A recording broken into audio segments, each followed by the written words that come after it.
Okay, 3.15. Karma brahmodbhavam vidhi brahmakshara samudbhavam tasmat sarvagatam brahma nityam yagne pratishtitam. Regulated activities are prescribed in the Vedas. The Vedas are directly manifested from the Supreme Personality of Godhead. Consequently, the all-pervading transcendence is eternally situated in acts of sacrifice. Okay, so what this means is um, regulated activities um, involve yagna, doing yagna.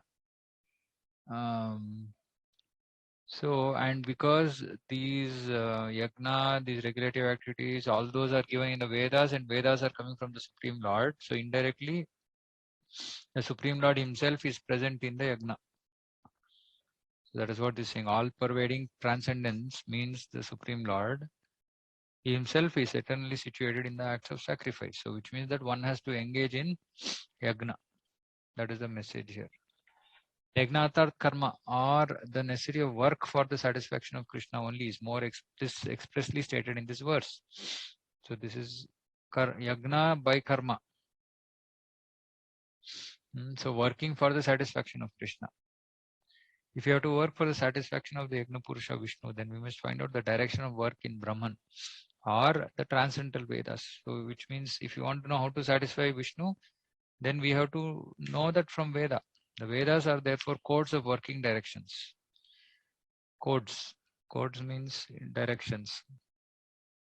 Anything performed without the direction of Vedas is called vikarma, or unauthorized or sinful work.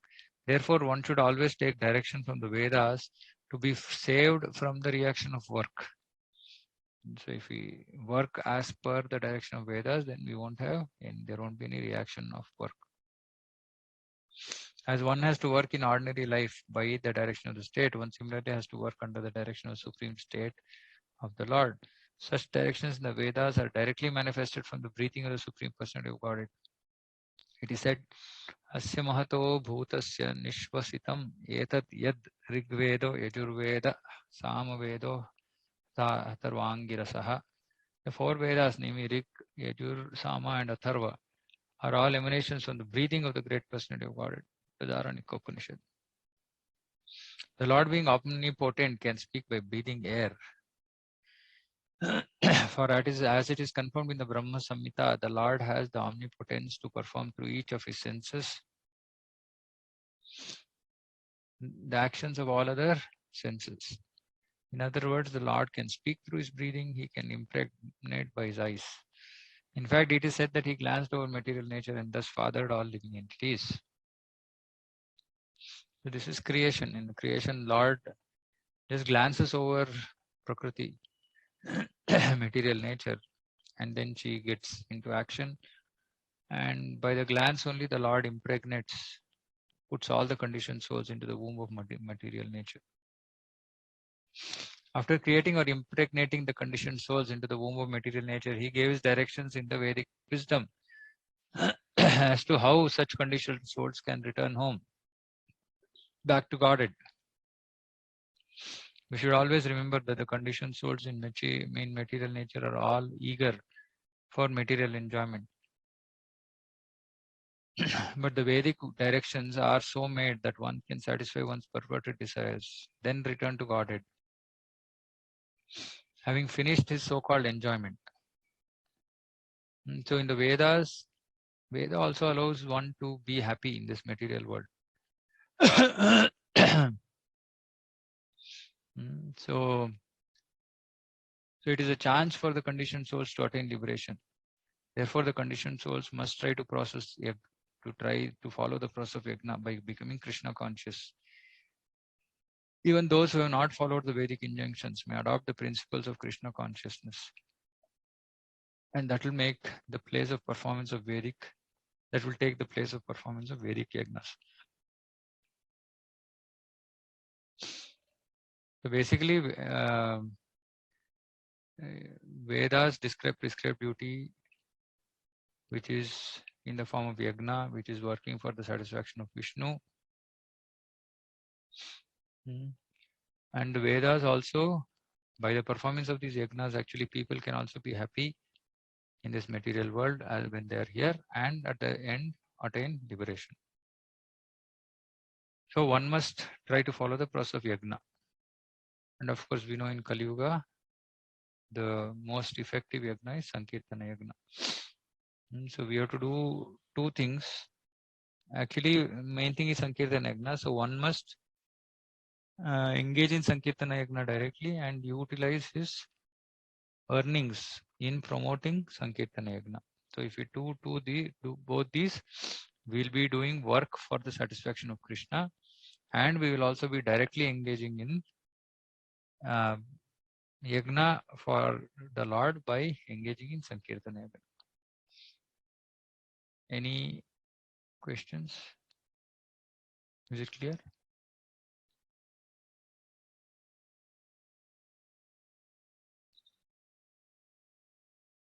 3.16 एवं प्रवर्तितं चक्रं नानुवर्तयति यः अगायुरिन्द्रिया रामो मोगं पार्थस्य जीवति. My dear Arjuna, one who does not follow in human life the cycle of sacrifice, thus established by the Vedas, certainly leads a life full of sin. Living only for the satisfaction of senses, such a person lives in vain. That means that cycle of sacrifice is important. Otherwise, one leads a life full of sin. The Mammonist philosophy of work very hard and enjoy sense gratification is condemned herein by the Lord. Therefore, for those who want to enjoy this material world, the above-mentioned cycle of performing yajnas is absolutely necessary. One who does not follow such regulations is living a very risky life, being condemned more and more. So this is the sorry state of all people who are not engaged in Krishna consciousness, because they are not engaged in yagna. So it's a very risky life. By nature's law, this human form of life is especially meant for self-realization in either of three ways, namely karma yoga, gnana yoga, or bhakti yoga.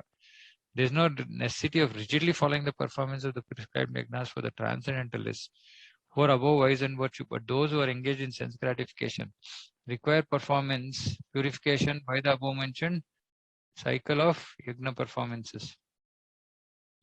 They're saying like the yagnas as given in the Vedas, one who is topmost transcendentalist, bhakti yogi, he doesn't have to follow those.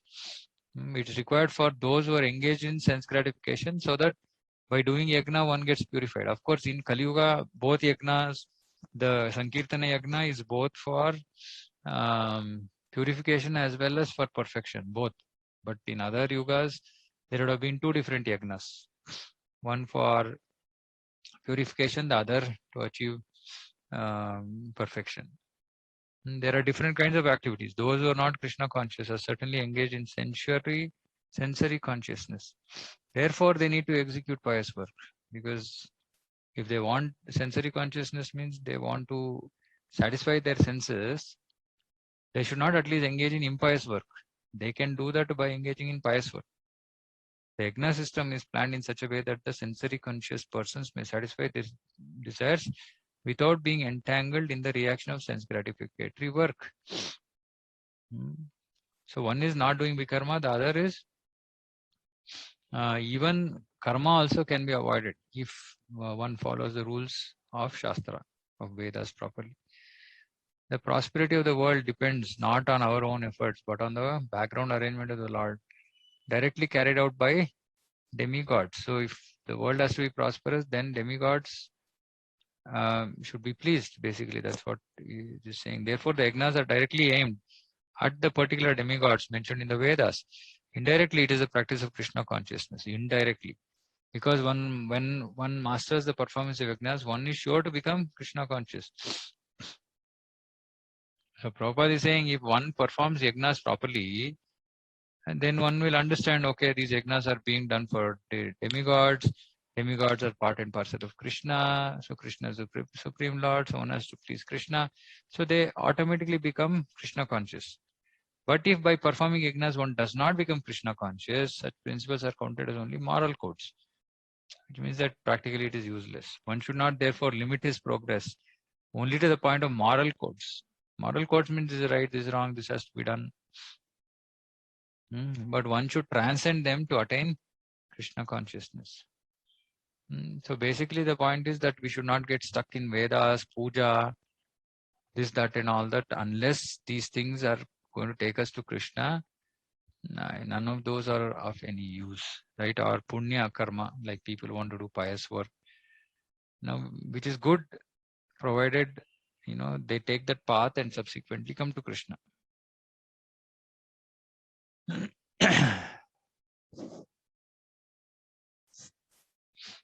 So none of these Vedas, following yajnas, this, that and all that is of any consequence if that doesn't help one person to become Krishna conscious. And those who are not Krishna conscious are living a very risky life. So this is very important from a preaching perspective.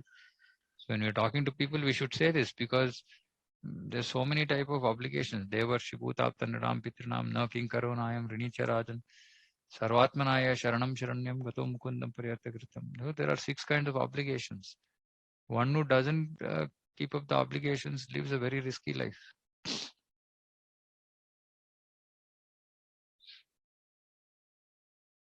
3.17. Bro, one question I have. Yeah. The pious work comes under vikarma or No. Pious work is karma. Impious work. But karma means prescribed duties, right? Because those are... Karma is allowed work. Anything which is allowed, that will also be described in one of these verses. So basically there is prescribed work, there is akarma and vikarma. No. In karma has 3 parts. There is emergency work, there is prescribed work, and there is something else, some 3 types of work. Capricious work. Capricious, no. Yeah, capricious work, right? Yeah, capricious work. Basically, what is punya is whatever is allowed to be done in the Shastra is also called punya, because that results in good merits. Whatever is not allowed is papa or vikarma. A prescribed duties have 2 parts. One is your daily activities, like you get up in the morning, you do this, you do that. Then this is your varna, so this is your vritti dharma. That also how you have to work. You know what consciousness you have to work. Plus special programs, like you can do these kind of sacrifices for going to heavenly planets. All that is there in karma kanda, right? So all that is punya, good credits for either better next life, either in this world or in higher upper worlds.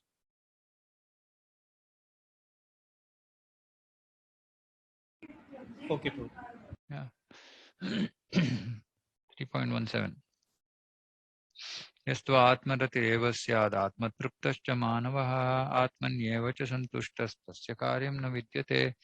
But for one who takes pleasure in the self, whose human life is one of self-realization, and who is satisfied in the self only, fully satiated, for him there is no duty.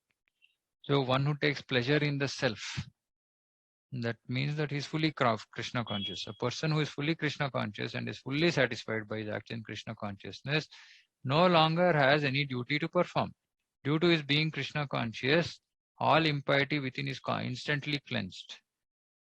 So here Prabhupada is saying why one has to perform duty, prescribed duty for purification. But because he is Krishna conscious, all impiety within is instantly anyway cleansed. An effect of many thousands of yajna performances, right? So no yajna, no prescribed duty is required for one who is fully Krishna conscious and is fully satisfied by his action Krishna consciousness. By such clearing of consciousness, one becomes confident of his eternal relationship position in relationship with the Supreme.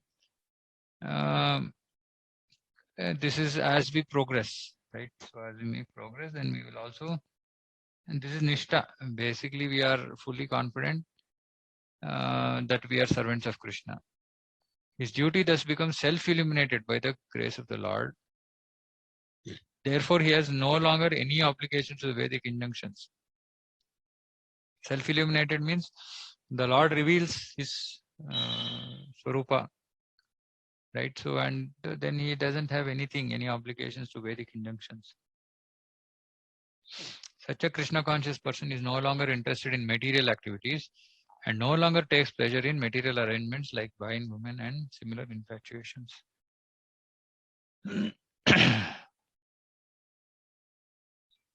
So one who is fully Krishna conscious, all impiety is cleansed. By such cleansing, one becomes fully confident of his eternal relationship with the Lord, and his duty becomes self-illuminated.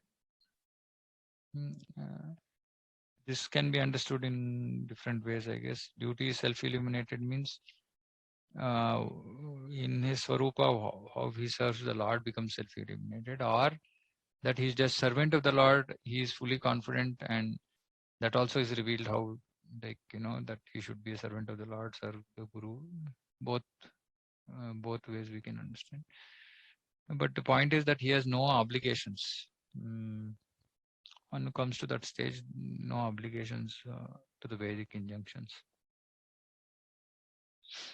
And of course, then he is not interested in material activities and no longer takes pleasure in material arrangements. So for such a person who is satisfied in the self, he has no duty to perform. Otherwise, this whole chapter is about one has to do their prescribed duty. That is the whole message, right? And Krishna is saying prescribed duty, yagna, satisfaction of Krishna, work for Krishna. So do your work for purification, for the pleasure of Krishna. But here he is saying one who takes pleasure in self, he has no duty. So you don't have to ask him to. If people say, okay, brahmachari is no duty. Yeah, no duty, because they're fully Krishna conscious. Otherwise, one cannot become a brahmachari. So, to confirm, bhakti is akarma, right? Yeah.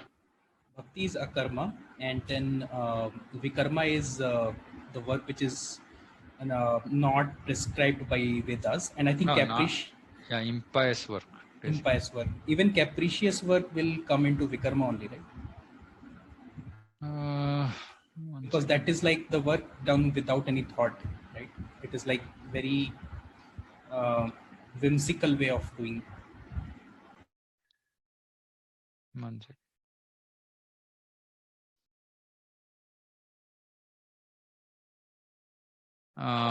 Yeah, capricious work is vikarma, correct?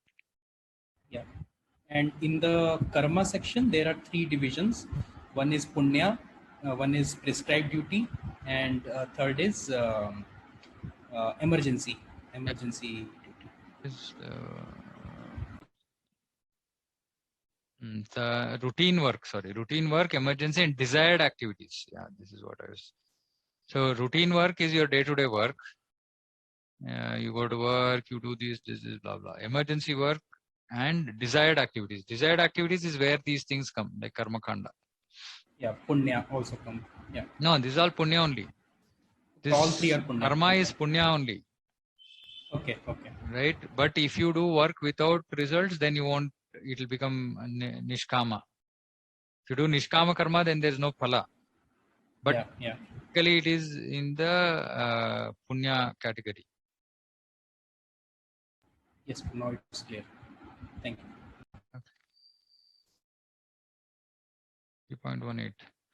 Naiva tasya kritenartho na kriteneha kaschana na chasya sarvabhuteshu kaschiddartha vyapashrayah. A self-realized man has no purpose to fulfill in the discharge of his prescribed duties, nor has he any reason not to perform such work, nor has he any need to depend on any other living being. So in the last verse he said he doesn't have duty. Then he's saying he doesn't have duty because he has no purpose to fulfill. There is no need, because the purpose to fulfilling prescribed duties is purification. He doesn't have that need. And he also doesn't have any reason not to perform such work. So if at all he has to perform, he can perform also, but he doesn't.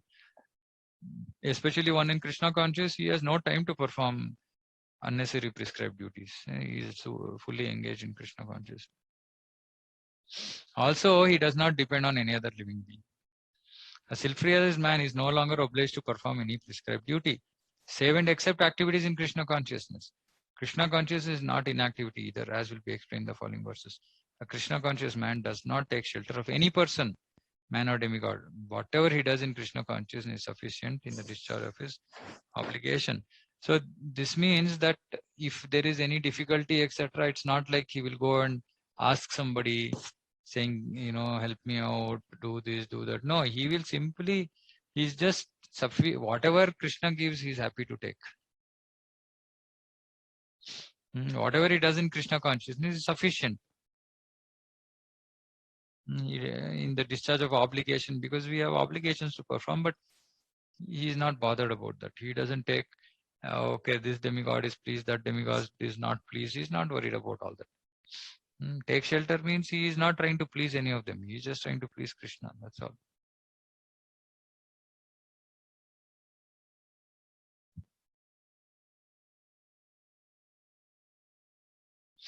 Tasmad asakta satatam karyam karma samachara asaktoshacharan karma paramapnoti purushaha. Therefore, without being attached to the fruits of activities, one should act as a matter of duty, or by working without attachment, one attains supreme, because this is the path of purification, right? So when one works without attachment, then he becomes detached from the fruits, and gradually he will come to the path of understanding that everything has to be done for Krishna. The Supreme is the personality of Godhead for the devotees and liberation for the impersonalist. Here he is saying, what is this? Prabhupada is saying, working without attachment, one attains Supreme. Supreme means personality of Godhead, Krishna for the devotees and Brahman for impersonalists. A person therefore acting for Krishna or in Krishna consciousness under proper guidance and without attachment to the result of work, he is certainly making progress towards the supreme goal of life. So important thing here is under proper guidance, because we might not have the maturity to understand what we need to do, how we need to do. So we need proper guidance. We need a spiritual master. Arjuna is told that he should fight in the battle of Kurukshetra for the interest of Krishna, because Krishna wanted him to fight. To be a good man or a non-violent man is a personal attachment, but to act on behalf of the Supreme is to act without attachment for the result. Because Arjuna did not want to act because he wanted to be a good man or a non-violent man, but Prabhupada is saying that is personal attachment. But to act on behalf of the Supreme is to act without attachment for result, which means that in the process of acting for the Supreme, it might look like we are going to become infamous, or people might call us names, or we might become unpopular among people, etc. It doesn't matter. We are not worried about the result of what that act will end up in. We just do it for the pleasure of the Supreme. That is perfect action of the highest degree, recommended by the Supreme Personality of Godhead, Sri Krishna. So we have to work without being attached to the fruits as a matter of duty. Okay, that is important. And from a Krishna conscious perspective, to understand how to live life in this mode of karma yoga, one must be under proper guidance. Both these are important.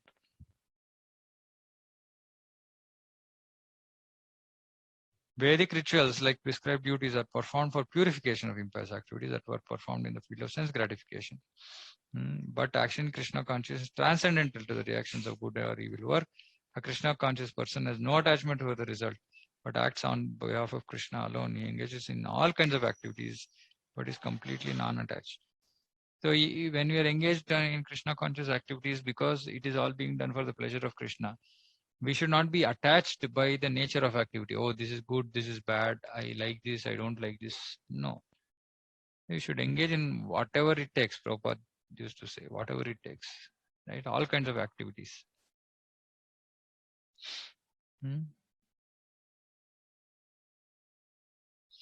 That is why sometimes, it is very difficult for people to understand that, by trying, when we are trying to be Krishna conscious, we might end up actually going against normal societal norms. Like, for example, brahmachari is giving up response to their parents. Many people complain, saying that, what is this? This is wrong. They're not doing their duty, etc. But because they're doing it on behalf of Supreme, it's not wrong. It's not wrong. But if a person, due to sense gratification, gives up response to your parents and says, I can't take care of you because it's too much of pain, then that is obviously the karma. Right? So this understanding that for superior cause, for Krishna, whatever is normally seen as unacceptable in society becomes acceptable. But the society doesn't have the maturity to understand and accept it. So that is why devotees have to be very strong. They should be philosophically grounded, and under proper guidance, not that we act whimsically. Under proper guidance, when we are doing something for the pleasure of Guru and Krishna, we should not be bothered about what the rest of the world thinks. And many times people are very concerned. Oh, my parents are upset, my relatives are upset, this, that.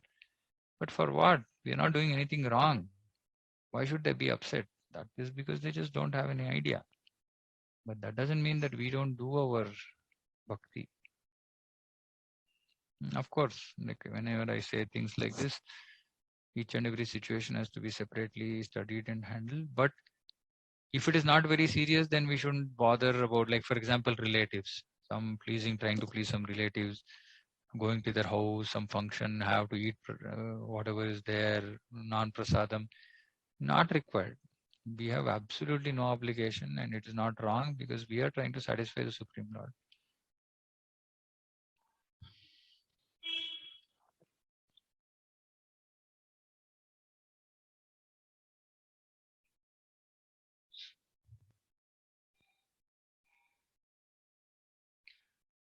Verse 20.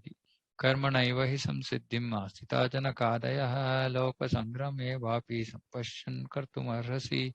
King such as Janaka attained perfection solely by performance of prescribed duties. Therefore, just for the sake of educating people in general, you should perform your work. Now, this is the reason why Krishna is telling Arjuna. Somebody is asking why Arjuna has to fight. One reason is a Kshatriya. Second is he's saying because you are a great person, people will follow you. So if you do your prescribed duties, people will at least do their prescribed duties. Because in this chapter, the whole idea is at least let people do their prescribed duties. And by doing prescribed duties also, one gradually comes up, in the Varnashrama system to, to Bhakti Yoga. It's a gradual process, but it is required for those people who can't take up to Krishna consciousness directly. So basically, this whole path, there are two paths. One is there's a direct path, there's an indirect path. Indirect path is for those who cannot take up to Krishna consciousness immediately, directly, because of so many challenges. Then they have to go through the indirect path, right? And those who are engaged in karma, they have to do their prescribed duty, use the results in service of Krishna, and then slowly, gradually come to this process of Bhakti Yoga. And for that process also, there have to be some stalwarts who are shown by example. So kings like Janaka, Arjuna, and you perform your work. And that is what they are showing. Kings like Janaka were all self-realized souls. Consequently, they had no obligation to perform because they're self-realized, so they really had no reason to perform their duties. Nonetheless, they performed all prescribed duties just to set examples for people in general. Janaka was a king also. He was the father of Sita and father-in-law of Lord Sri Rama. Being a great devotee of the Lord, he was transcendently situated. But because he was the king of Mithila, he had to teach his subjects how to perform prescribed duties. Lord Krishna and Arjuna, the Lord's eternal friend, had no need to fight in the battle, but they fought to teach people in general that violence is also necessary in a situation where good arguments fail. So, showing prescribed duty of a Kshatriya. Before the battle of Kurukshetra, every effort was made to avoid the war, even by the Supreme Personality of Godhead. But the other party was determined to fight. So, for such a right cause, there is necessity for fighting. So, this is Kshatriya Dharma. Although one who is situated in Krishna consciousness may not have any interest in the world, he still works to teach the public how to live and how to act. Now, this is especially for people who are in very responsible positions like a king, administrator, who seeing them, many people will follow. Now, if the path of renunciation is shown to everybody, then people might misuse it. So the path of karma also has to be shown. So some people show the path of karma and offering the results to Krishna, like Janaka, Arjuna, etc. Then there are others who are preachers of Krishna consciousness, who will become brahmacharis, sannyasis, etc. So grihasthas, we have to show people that, we have to work, and at the same time, we have to use our results in Krishna's service. And thereby, make them understand, saying that this is how one has to work and not for sense gratification. So we are also actually that way preaching by our action. We're showing how we are teaching the public how to live and how to act. Experienced persons in Krishna consciousness can act in such a way that others will follow. And this is explained in the following verse. So we can act in such a way that others will follow. Now, of course, this is not our decision. This is whether we should work and set an example or whether we should give up and serve Krishna. That is a decision which will be made by the Guru. That is not our decision as individuals. Because this seems to be saying that, okay, don't renounce. You stick to your work. Yes, but even in Varnashrama, there is Vanaprastha.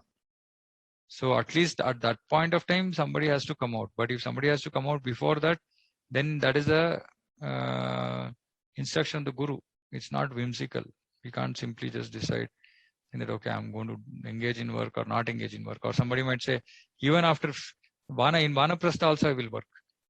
That's absolutely not recommended, because Vanaprastha is there and that is for people to give up material attachment.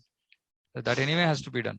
But in Grihastha, whether before all material responsibilities are over, whether one should quit work or not, is not one's decision. That is the decision taken by the Guru. Is that clear? Okay. So then we will stop here. 3.15 to 20. Any questions anybody has in general or specific to the verses we discussed?